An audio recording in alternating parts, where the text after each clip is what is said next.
So I have compiled every single result from every single major Bushiroad event from 2024 in order to find out which nation is the strongest. Now, this video is likely released in 2025 because I'm slow, so Happy New Year's, everyone. But let's go over the methodology a bit. So first off, I only looked at the top 4 results for every single event, assigned them a point value. So if you came 4th, you got 1 point, or your nation got 1 point. If you came 3rd, your nation got 2 points. If you came 2nd, your nation got 3 points. And then if you came 1st, your nation got 4 points.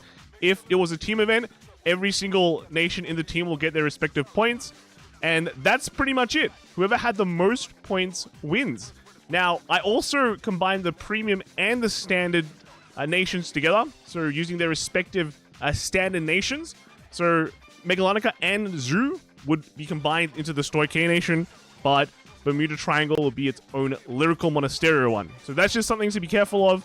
And that's pretty much it, right? There were a lot of results. We had, the English ones for Springfest and BCS. A bit of BCS. We haven't finished BCS. And then we had the early results for Deluxe from Japan and all the Southeast Asian ones as well. Although our formats are a bit different, it doesn't matter because it's just about the nations, right? So take some time now. Maybe you can use your brain and think of where each nation ranks, and let's get started.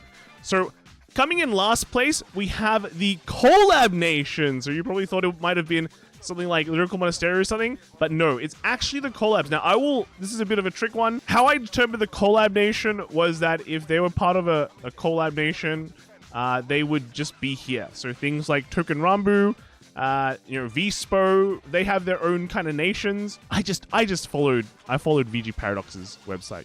He's so good. He's so good. He has all the results ready to go. So if they were there in their respective nation, Collab nation, they're here. However, if there was something like quintuplets where they have their Keter, they're part of Keter Sanctuary, same like Love and Berry, then they would just be in that nation as well instead. So it just depends on like what is the tag there, right? Or what Fuzzy did, because Fuzzy usually does everything correct. So Collab Nation came in at the 62 point mark. It's pretty much expected because there is no premium for collabs as well. Well, there is, but no one really plays them. So they have a respectable 62 points coming in last. The main culprits here, I guess, would be Mygo, because there was a lot of Mygo at the beginning of the year. And then you have like the once in a while in Japan, you have some of the Vispos, and Token Rambu was also doing some work at the beginning, but not that much. And that's why it's in last place. Coming in 6th place though, we have Dark States. Now, you might be quite surprised. Dark States, well, to be fair, no, it's not really surprised. It's not really a surprising result at all, because Dark States really had no showings this year in terms of a good deck, right? The only deck that really kind of stood out has been Liel, right? Liel Odium. But apart from that, I can't really think of any deck that has dominated or really shown itself out of the Dark States team this year. I think we saw a couple of, when looking through the results, I saw some like Greedons, there's been some Chaos, right? But that's kind of it. That's kind of it. Dark States has been pretty poor, and I guess this is also the reason why a lot of the Dark States cards went up in price so much after Set 5 got released, because suddenly these cards became really, really valuable. So, not a surprising result. In Premium as well, Dark State, the Dark Zone, really hasn't done much at all. The meta hasn't been revolving around the Spike Brothers or the Dark Irregulars. Maybe that will change soon, right? Harry deck set is coming out soon, so maybe that will change a lot in Global in 2025. But at least for 2024, Dark States, not that great. In 5th place, we have Lyrical Monasterio. Now, you might be wondering, what has Lyrical done this entire year? And it mainly came from the beginning of the year during the Shiranui Luad Springfest meta, where everyone took Prism as well, which had a good matchup and just a generally good deck into their team as like a 3rd slot. Prism was very, very popular in English as well as Japan, and in Japan there was also quite a decent amount of Shamo players as well. So that's where all the tops came from. And then through the rest of the year, there was like 1 or 2 like things like Kyrie or other new decks. So that is most of the points. In Premium, we have Highlander as the main choice. Definitely did not have as many results as some of the other clans, but in terms of power, Highlander is still relatively up there. Finishing just above Lyrical, we had Brandt Gate with 299 points. Brandt Gate's main power really came from the amount of Ava Copium, I'd have to say. Ava was a very, very popular deck, especially as well in the Springfest meta. We finally got our promos. But after that as well, you know, you had it pop up once in a while as well as other players in Japan playing Ava. It was like just a general fan favorite deck. Other good Brandt Gate decks was also Messiah, finally getting some more support that allowed it to perform better, as well as just the random Brandt Gate decks that just pop up along the way, like in Polio, which made a decent splash in Japan during set 4, and then in English, not as much, but we still had its tops there. But we had just the 1 and the 2 extra Brandt Gate decks that really took it to the top. In terms of premium, there were actually not that many premium decks from Brandt Gate. There was the 1 or 2 Victors or Link Jokers, but that was pretty much it. In third place, we have Stoicheia moving on to the big leagues, ending up with 461 points. Now, throughout the year, Leonon has been pretty much a very, very strong deck that has been consistently getting support. But then we had pockets where Zorg and Nadir made some splashes, as well as Mushi King even. That was pretty much a forgotten deck. It was a collab deck, but it was in Stoicheia, so it is where it is. But yeah, Stoicheia definitely getting a lot of points, not just from Standard, but also from Premium. Premium is basically the Stoicheia meta right now, with all the big names such as Mega Colony, Neo Nectar, and Grand Blue all belonging to the Stoicheia Nation. And this is where Stoicheia really, really shines.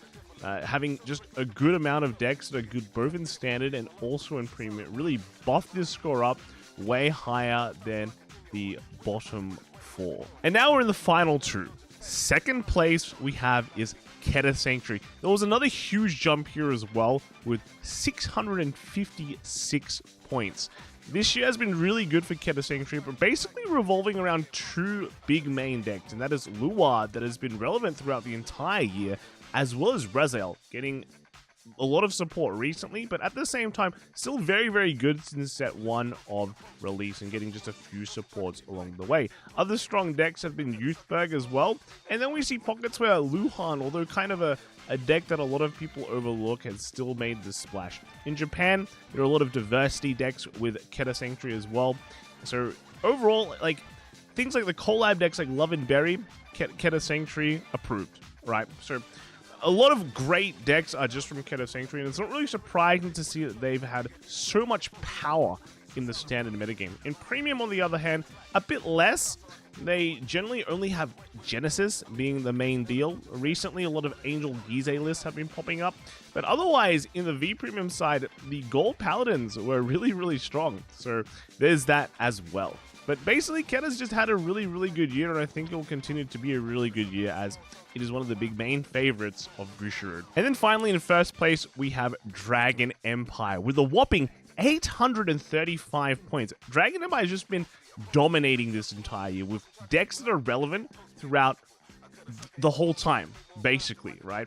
We begin the year with Shiranui being a very, very strong pick. Shoujo Doji won our Worlds, by the way, and that was before it got the big support in set 3. After Shiranui got hit, we also had it still continued to do well, but then Shoujo Doji came up with new support that made a tier 1 deck for the rest of the year as well. And then now we also had things like Varga to make you taking a team of Dragon Empire a very, very real situation. Just Dragon Empire had really, really great decks in Standard, and that's where the majority of its points came from. 725 of these 835 points are from Standard, and although in Premium it does have Crest Nui as being the main powerhouse there, Premium's a different matter, right? There's a lot more decks that are powerful there that is not Dragon Empire, but you can say that in Standard, Dragon Empire is the king, and is the king of 2024. If we only want to view the global side for Standard, then Dragon Empire is still dominating by quite a decent amount with 375, followed by Keter Sanctuary. So those ranks really haven't changed.